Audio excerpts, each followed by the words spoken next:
Hey everyone, it's Raj from 3CB. Lakers guard Gabe Vincent has been out with what the team called knee effusion. He was originally ruled out for 2 weeks, reevaluated, and then last week he found out that he would be out for another 2 weeks at minimum. First things first, what is quote unquote knee effusion? Effusion simply means swelling or fluid in the knee.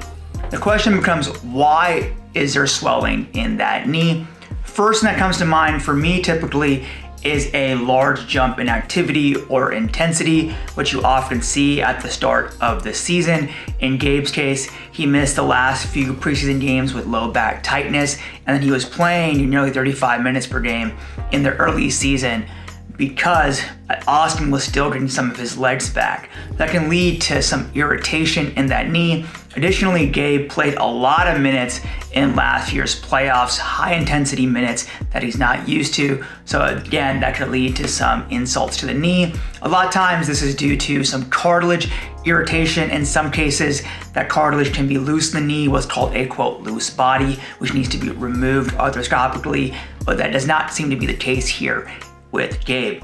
What Gabe did undergo, and the team releases information, is that he underwent a PRP procedure, platelet-rich plasma therapy, which essentially helps to reset the healing environment and helps re-trigger an inflammation response, which can recreate or expedite some of the healing process. During that time, they would decrease some of his activity level because you want that inflammation process to kind of take its course, and then you start to ramp back up again. And it sounds like he's at that point again now where they're starting to ramp him up. Overall, his timeline will really come down to how his knee is responding to that ramping up process, and that is a day-to-day check on that. So it's really hard to put a timeline on there, although the hope is that there will be positive news on the next reevaluation period. A key contextual factor here is that it's still quite early on in the season, so that it makes sense for the Lakers here to be more conservative